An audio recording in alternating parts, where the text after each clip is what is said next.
Hello and welcome to Breaking It Down. I'm Nick and I'm also joined by our host Helena. How are you doing, Helena? I'm good. As Nick mentioned, this is our podcast, and we both work here at the MS Trust, which is a charity for people affected by MS in the UK. And we're here to help you make some sense of MS. Absolutely. And we're not just joined by the two hosts today, we're also joined by Dr. Claire Winchester, who's our Head of Information and Engagement. How are you doing today, Claire? Really well, thanks. Great to be here again. Brilliant. Yeah, we love having you as our guest, as our voice of reason oftentimes. So thank you for coming back. And today we're going to be covering the topic of driving an MS. So we're going to be looking at all the different aspects of what it's like to drive and have life on the roads when you live with multiple sclerosis. Claire, could you tell us a little bit more about the project that you've been running for this? Absolutely. So we often do a lot of surveys here at the MS Trust, and we get a lot of feedback through our helpline and the people that we're helping. And we've heard over and over again that getting around can be a real problem for people with MS. And it's not just one thing, it's quite complicated. There's lots of factors. Different MS symptoms have different impacts on how easy it is to get around outside the home. Things like, do you have the right mobility aids or vehicle? Do you have someone to help you with your travel? How much planning do you need to do before you leave the house? Do you need to be thinking about finding places to rest or use the loo, or avoiding busy times for travelling? And although your health team, your MS nurse or neurologist, would get involved with supporting a benefits claim around your mobility and independence, they might not be as involved in the whole picture of how you manage your life, how you get around outside the home. So we decided that we needed to dig a little bit deeper into this topic and work out what extra support was going to be needed and what we could do. So what we did was we worked with people with MS and MS health professionals to develop a survey that would help us get into that really well. And we sent it out earlier on in the year. And actually 1,000 people responded, which was amazing. And so we're really lucky. We've got some great data on all the different ways that MS can affect travel and transport. And we're very grateful to everyone who did respond. We were also really lucky to get some financial support for this from the Motability Foundation, who are also really interested in finding out how best to support people with disabilities to get around their communities. So the report will be published in a few weeks, but we're already using the findings to create new information resources for people with MS, like this podcast. We've got a much better understanding of where the pain points are for people, what we can do to help people stay independent. And part of it will be signposting to all the great sources of support. And this is something that we're going to be doing today in this podcast, I think, the interviews that you've done with the other professionals. But it's not just driving. Over the weeks to come, we'll be looking at things like public transport, walking and wheeling around towns and cities, and even travel abroad. There's lots of good stuff coming, and it's all come out of this project that's allowed us to really dig in deep and find out about travel and transport and getting around with MS. It's really exciting stuff, isn't it? I think it's fun to do stuff that we haven't really focused so much on before, and it's super important topic. So we've got lots to cover today. As Claire already mentioned, we do have some experts that we're going to be talking to. Absolutely, Helena. We're going to be learning more about the Motability Scheme. So we're going to see who is able to apply for it, what it covers, what adaptions you can have on your car. And to walk us through that, we're going to be speaking to Ross from Motability. But before we listen to the interviews, now, Claire, you did mention that we're not going to just be concentrating on driving, because a lot of people obviously don't drive. So before you ask, but what about me? I don't drive. When will I have a podcast to listen to? We are going to be doing a podcast further on in the year where we're going to be covering this topic too. Absolutely. I can't wait to hear the interviews. So yeah, thanks guys. Yeah, and I think on that note, let's jump into our interview. Hi again, everyone. So to talk us through all things Motability, today we have Ross Smith, who is from Motability. Hi, Ross, and welcome to the podcast. Thank you very much. Good morning, everyone. And thank you very much for inviting me. Lovely to be here. So could you tell us, before we start, a little bit about who you are and what you do at Motability? So I'm Ross, I'm a wheelchair user. I have cerebral palsy, which is a neurological condition that I've had since birth. And I work full-time for Motability Operations, who look after everything on the Motability Scheme. And I'm in charge of looking after healthcare professionals, so everything we do with healthcare professionals, and also disability organisations, including health-related groups. Hence the reason I'm here talking to you today. Fantastic. Yes, and we very much appreciate it. So shall we start with the sort of the big question? What is Motability and what is the Motability Scheme? So the Motability Scheme, being around many, many years, it allows people to have choice, independence and freedom with a worry-free package of motoring support, which allows them to have a vehicle of their choosing to get around, to get out in the community, to go shopping, to go to work, to go to hospital appointments, to go on holiday, to go around Europe if that's what they want to do. All sorts of things. A vehicle can bring a whole range of different ranges of freedom to an individual's life. And the main important thing is that with Motability, if anything goes wrong with your vehicle, throughout its lease with us, then it's all taken care of. Whether that be tyre replacement, windscreen replacement, anything mechanically wrong with the vehicle, you just give us a quick ring at customer services, and we'll talk you through that journey. That's fantastic. And we will put the links that we mentioned in our chat today in our show notes as well. Thank you very much. So who is eligible to apply for the Motability Scheme? So who's eligible? So that's a great question. So anybody basically who receives the higher rate of a mobility allowance, so either the higher rate of the mobility allowance through disability living allowance, or the enhanced rate of the personal independence payment, both of which are administered by the Department for Work and Pensions, otherwise known as DWP, our wonderful friends in London, and they will make the qualifying decisions as to whether somebody is eligible or not. Obviously, we all know the way in which PIP is administered is all about the amount of points you get. So, as I understand it, point win prizes. So, bit like that game show with Bullseye. But yeah, I mean, it's a minefield, Yeah. benefit system. But if anybody does have any queries around benefits or their entitlements to benefits, I always say to try and go to your local Citizens Advice Bureau, CAB, available to everyone in their local areas, and they are fully qualified, load of volunteers that will be able to sit with you or talk to you over the phone about your entitlements to different benefits, and just make sure you're getting everything that you're entitled to. Yes. Yeah, like you mentioned, it's quite a difficult field to understand, and here at the MS Trust, the helpline, they always point people to the Citizen Advice Bureau as well, because they're brilliant. They know what they're talking about. And so if you now are eligible, you have all your benefits in place, how do you actually apply for Motability? So like a lot of these things, how you apply nowadays, we're trying to help everybody to apply, or those who are able to and feel confident to be able to do so.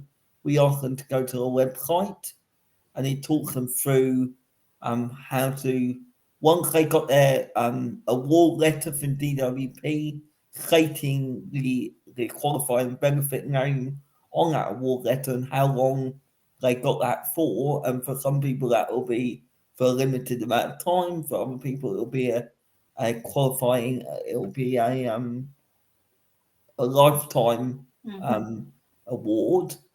But the main thing is, as long as you've got 12 months or more on your award, you are eligible for applying to the Motability Scheme.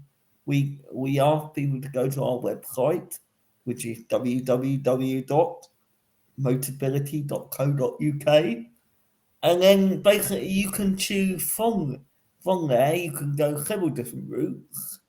And you can look at what vehicles are available. Lots of people do that before they even decide to apply or not, because obviously you haven't got the right vehicle or they don't like what they see. Some people obviously just disappear. And obviously we don't want people to disappear. We want them to stay and find out more. Or you can give our friendly customer services team a ring, either in London or in Bristol. The numbers are exactly the same. It would just depend on where your call gets routed through to. They're all trained to the same degree, and they'll be able to answer any questions and basically talk you through the process. But what I would encourage people to do is, if you are going to have what I call standard vehicle, so a Ford Focus or a Audi or whatever local dealership of your choice, go to your local dealer, because every local dealer that we approve, is Motability approved, will have a Motability specialist within the dealership. And that person will be able to talk you through the ins and outs of what vehicles are on the scheme that they currently provide in the dealership. So say it's BMW, so they'll talk to you about everything BMW, and also what all the qualifying allowances are to do with that vehicle. So when I say allowances, what we mean by that is something called the advance payment. So say you want a BMW, for argument's sake. I got nothing. I don't work for BMW. It's something that came to my mind. So basically, you'd have to pay an advance payment towards the cost of that vehicle, and then that money you don't see again. That's a one-off payment, and that's like when you buy anything. That's like your cost towards the cost of that the vehicle, and then your allowance goes the whole Motability allowance. So the Motability allowance that you've elected for us to administer for you goes towards the overall cost of that vehicle throughout its lease term. So you don't get to see that money again once it comes over to us. But it is a choice. Yeah, Motability is one option. I know we're going to talk a little later about the different options that are available to people. But with us, we obviously want you to come over, but it's very clear, I'm very clear with people that it's like a supermarket. We can all decide to go to Lidl, or we can decide to go to Waitrose. Yeah. At the end of the day, all we do at Motability is lay out what we offer, and we hope people say, that's great, we'll come over to you. But we also recognise that there are a small number of people that it's not right for.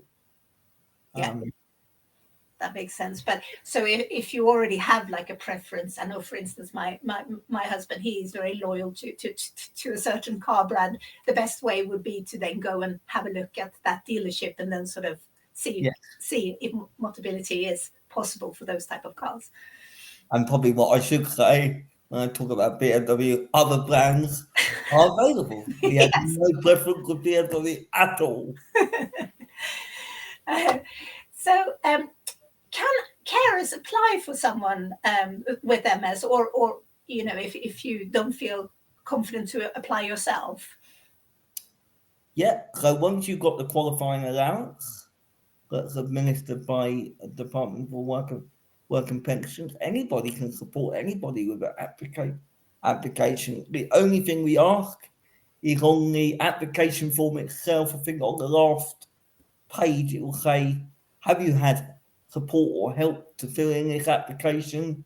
If so, can we just take your name and address of the person that supported you throughout this process?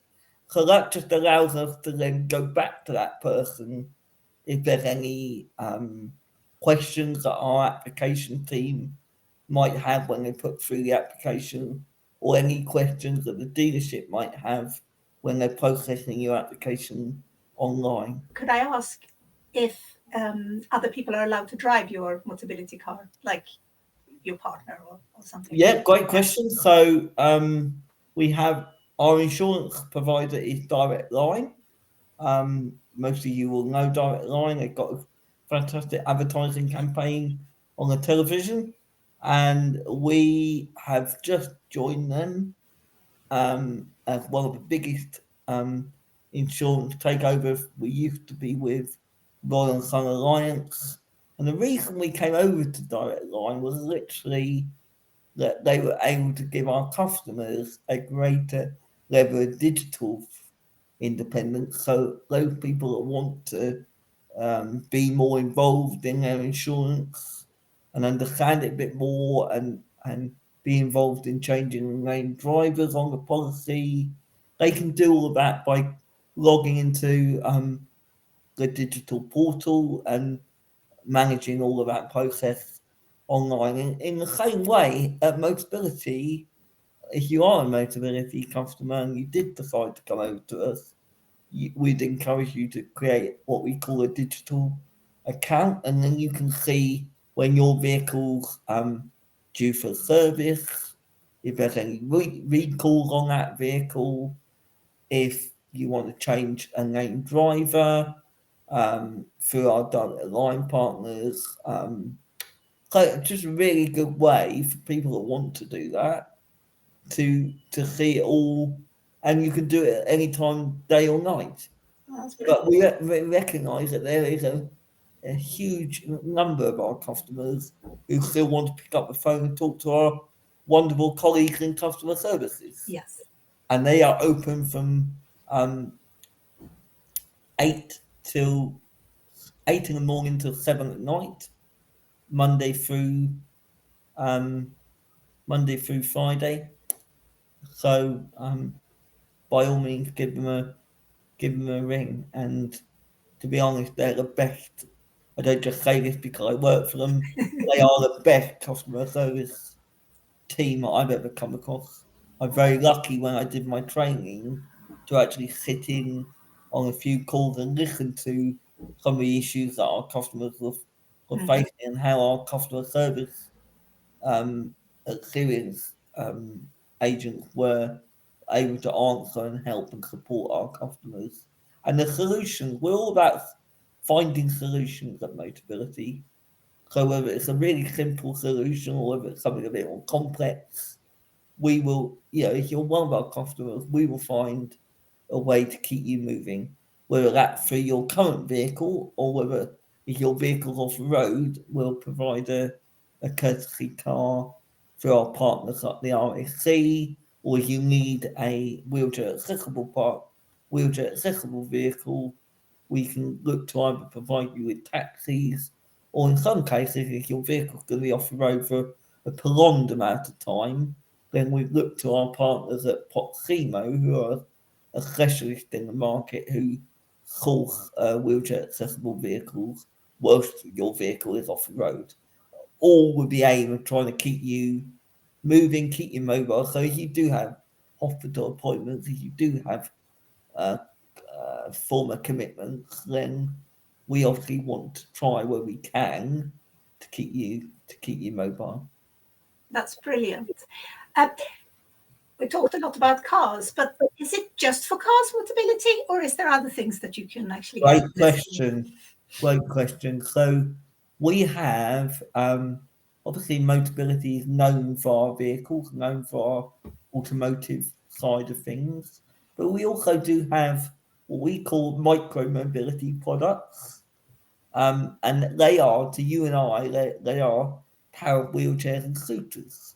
I imagine a lot of our listeners listening to this today will be either in possession of or considering a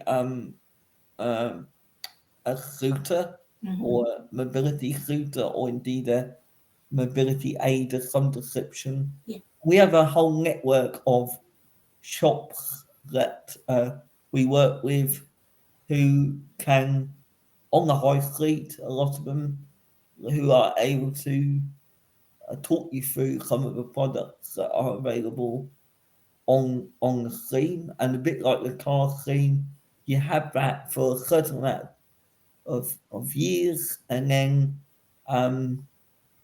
we look either to reassess or whether you want to have a new one, and providing it still meets your needs.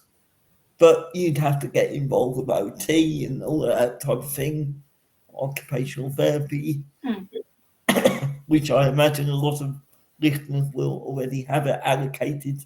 Yeah. OT, who will be fully aware of the different products that are available. Yeah. And then by all means, if you want to lease it through us, the advantages are a bit similar to the vehicles. It's fully serviced.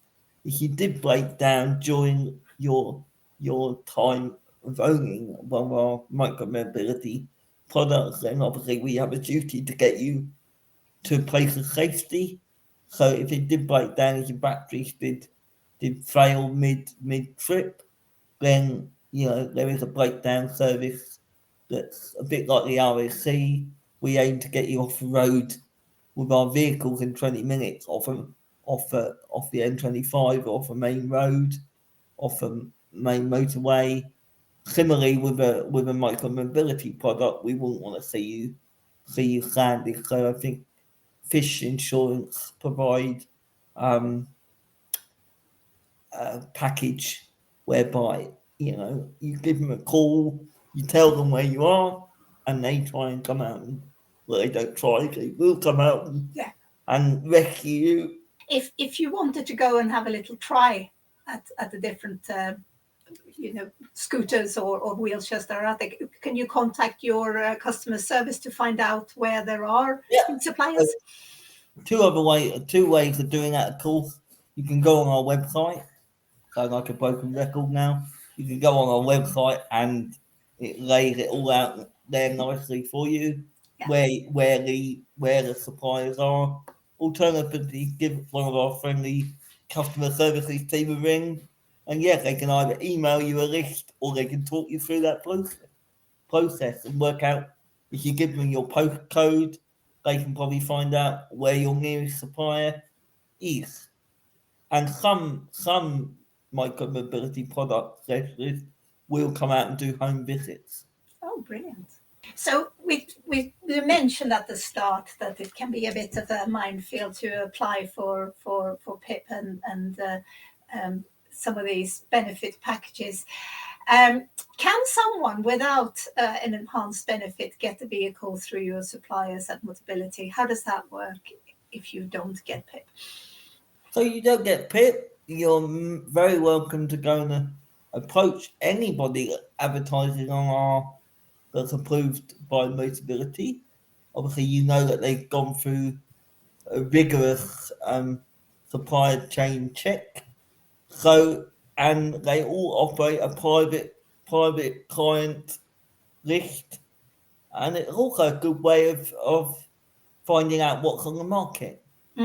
And obviously, the whole benefit of being with Motability is that we know that it's 45% cheaper than your average lease with a normal vehicle. But if you did decide to go private, you're more than welcome to approach any of our suppliers, and they can come out and do home visits where it is a wheelchair accessible vehicle you're looking for, and that's free of charge. Or you just want a standard vehicle with a few adaptions, and then obviously go to any of our approved dealers, and many of them available in your local area, and they normally fly in a nice big flag outside saying Motability, so that's always a good recommendation. But it's a different option for people. and that's important. We're all about choice. That's good. You already mentioned it a little bit, but what is actually included in the package? Because you mentioned MOT and servicing and insurance and things. MOT servicing, breakdown cover through RAC, and then windscreen replacement through our partners at Autoglass, and then tyre replacement through QuickFit. And QuickFit has their centres, so obviously you've got a QuickFit centre probably within about 5 or 10 miles of where you live normally. Or if you're unable to get to a QuickFit centre, there is also QuickFit Mobile available. And QuickFit Mobile have a dedicated Motability line, so that if you are a Motability customer and you did need a tyre replacement, then you just give them a ring. You give them your tyre size of the tyre you're looking for, or just the size which is normally should be printed on the wall of the tyre.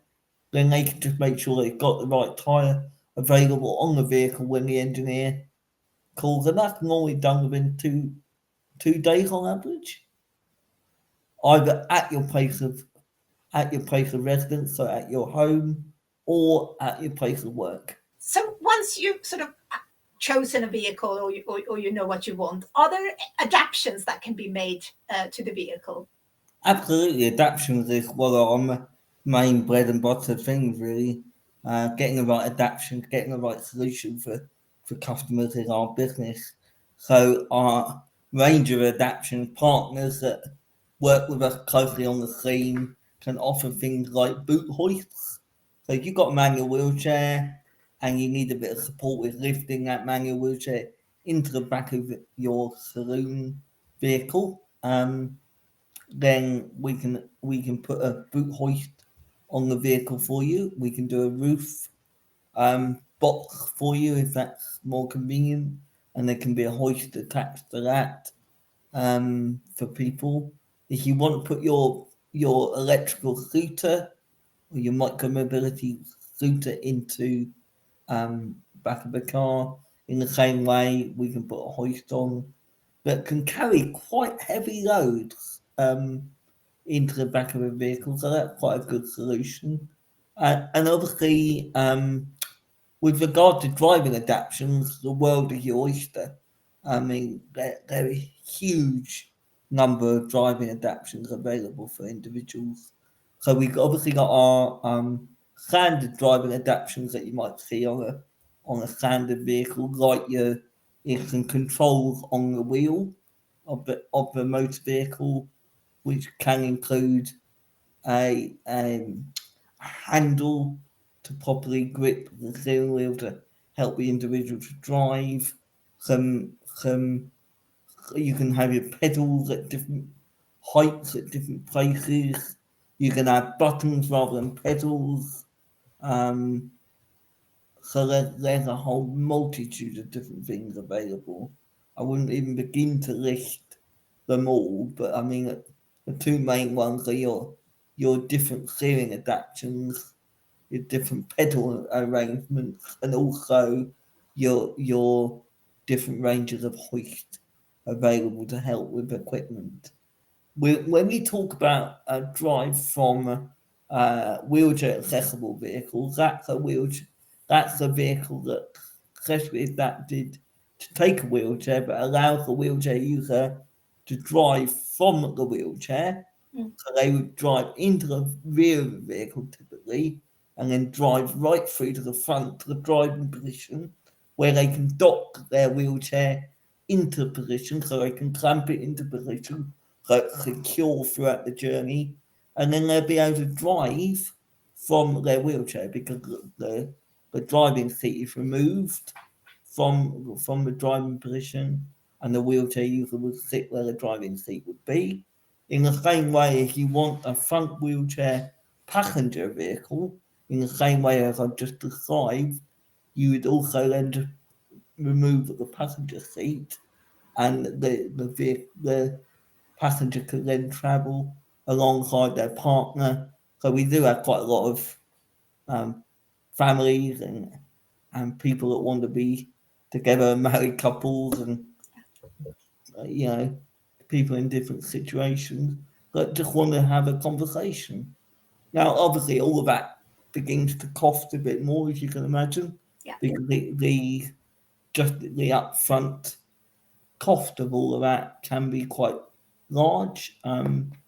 But for some people, that's worth a weight in gold. I had an upfront passenger vehicle for many years, and I found it life-changing. Yeah. So I think it's worth the cost. But it is a consideration for people. I love that it's so enabling when you describe it as well, that that a lot of people think, oh, okay, well, I'm going to stop driving now, but actually there seems to be so many different options for people to sort of enable them to keep on going. Yeah, and obviously along the same breath, if you want to take your manual wheelchair inside the vehicle and then transfer onto a normal seat, quite a lot of our customers choose to have what we call a swivel seat. So that's a driving seat that's normal, but you can rotate it. So it allows the individual to be able to transfer independently into a standard seat and then drive themselves where they need to go. Or they have a carer or partner that drives for them, and that's the advantage of having the named drivers on the policy. So you can have up to, I think, 3 named drivers on the policy at any one time. Or you've got a group of carers. Yeah. The other arrangement put in place for that. So there's a lot of talk about electrical vehicles at the moment. Are they available on the scheme? Yeah, so fantastic question. So yeah, a lot of our time at the moment at Motability operations is spent trying to understand what this electrical transition is going to mean for our customers. And by 2035, we got to transition everybody over onto electric vehicles as we understand it, unless the mandate changes, but that's what we're working to at the moment.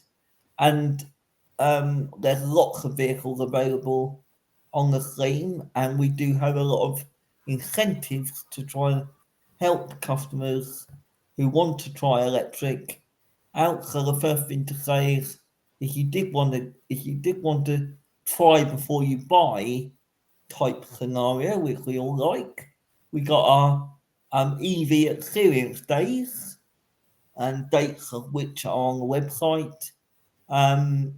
So I'd encourage you to go and book on one of those. You can go and meet our friendly teams at the various venues, and they can talk you through all the different vehicles. So you've got all the manufacturers there. So right from your BMW, say them again, right through to your Citroens and your Nissans and various things. And then basically what you then do is have a chance to try out in a nice, safe environment what it's actually like to drive one.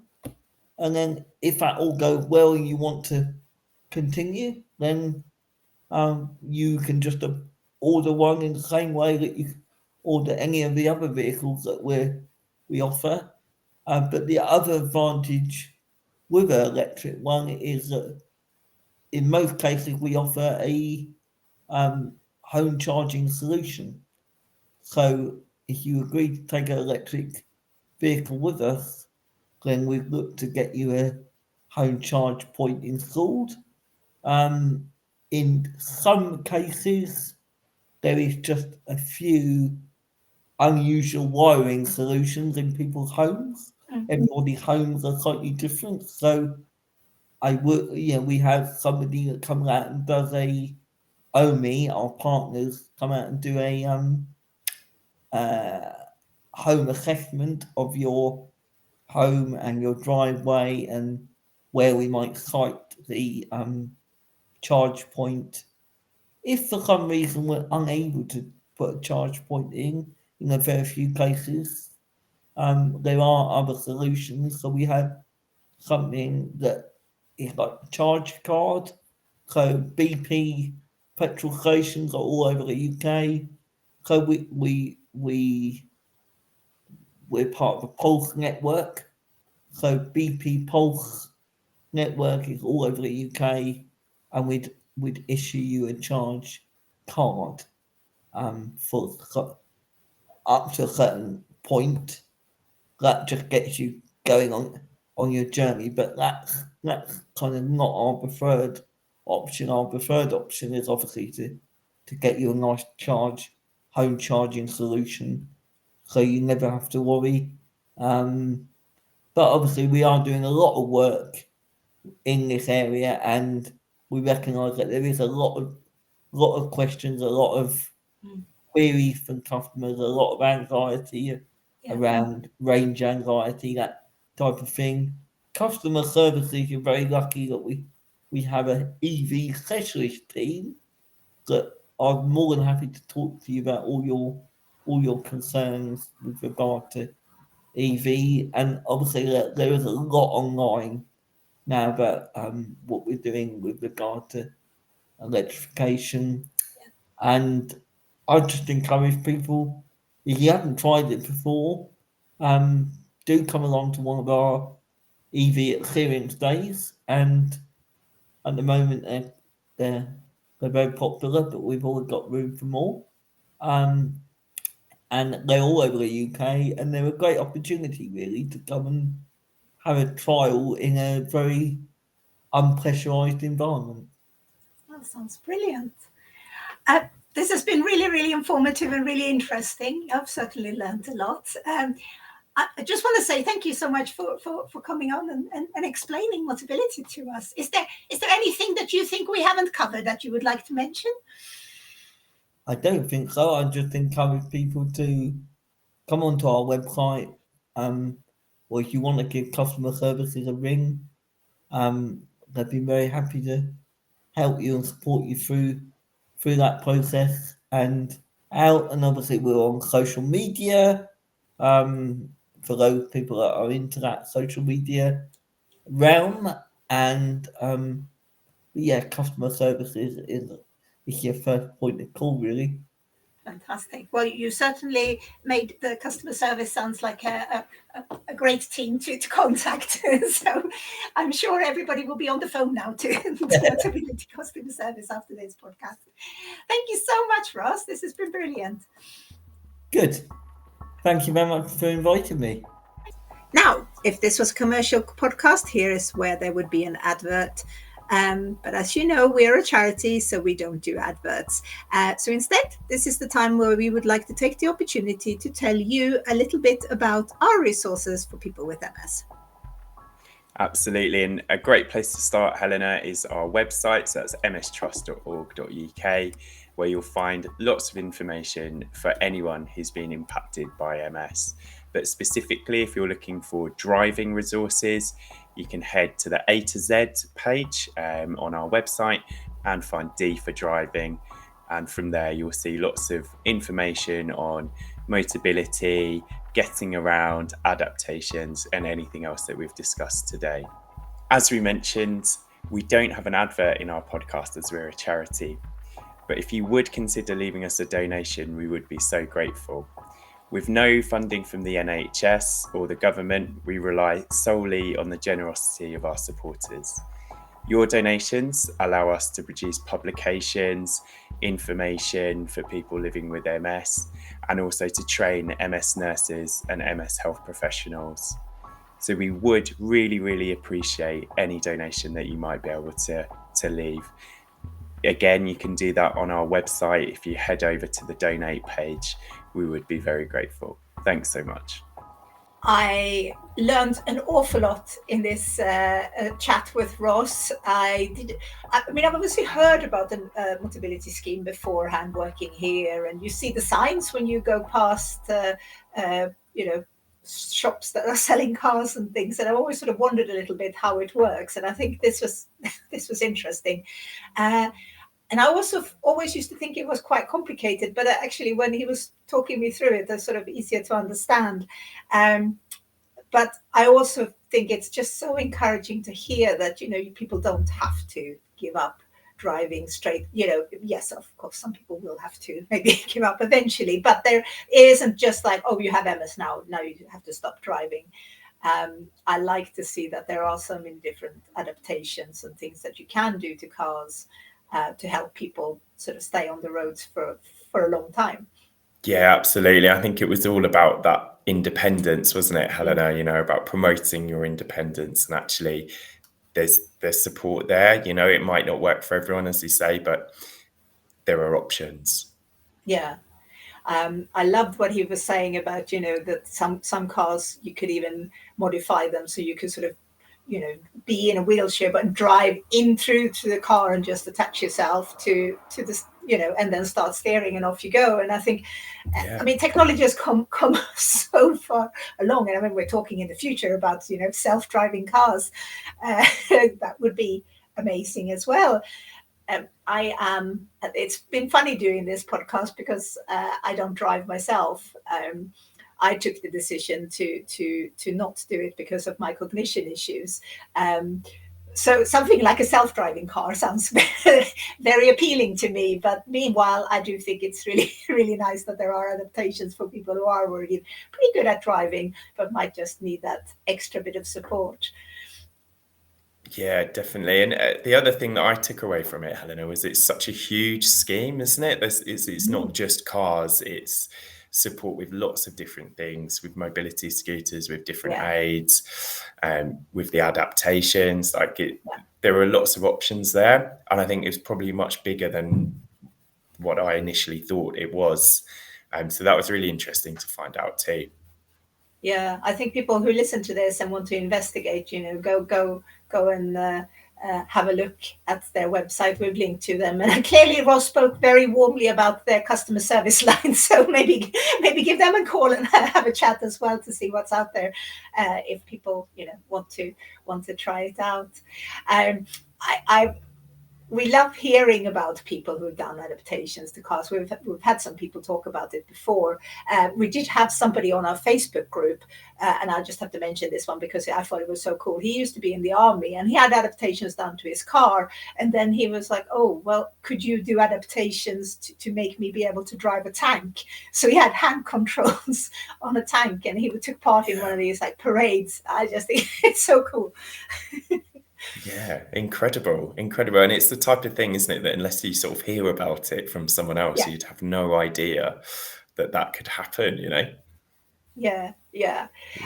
If you're listening to this and you've had some adaptation to your car, or you're using the Motability Scheme, or other things, please get in touch with us.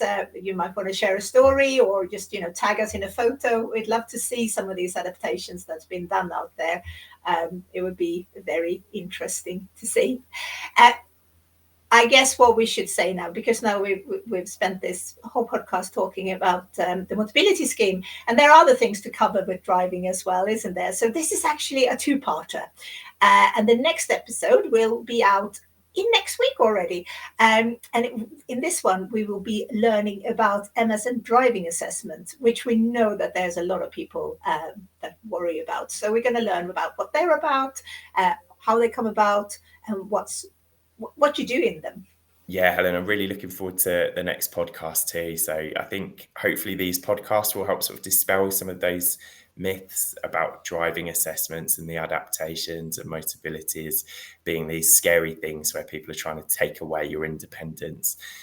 Because actually what they aim to do is to promote your independence and to keep you driving and on the road for as long as they can safely. So yeah, definitely looking forward to that one. But it's also worth mentioning that if you do have any questions about driving or any other aspect of life with MS, please do get in contact with us. You can contact our helpline team. They're available from 10 a.m. to 4 p.m.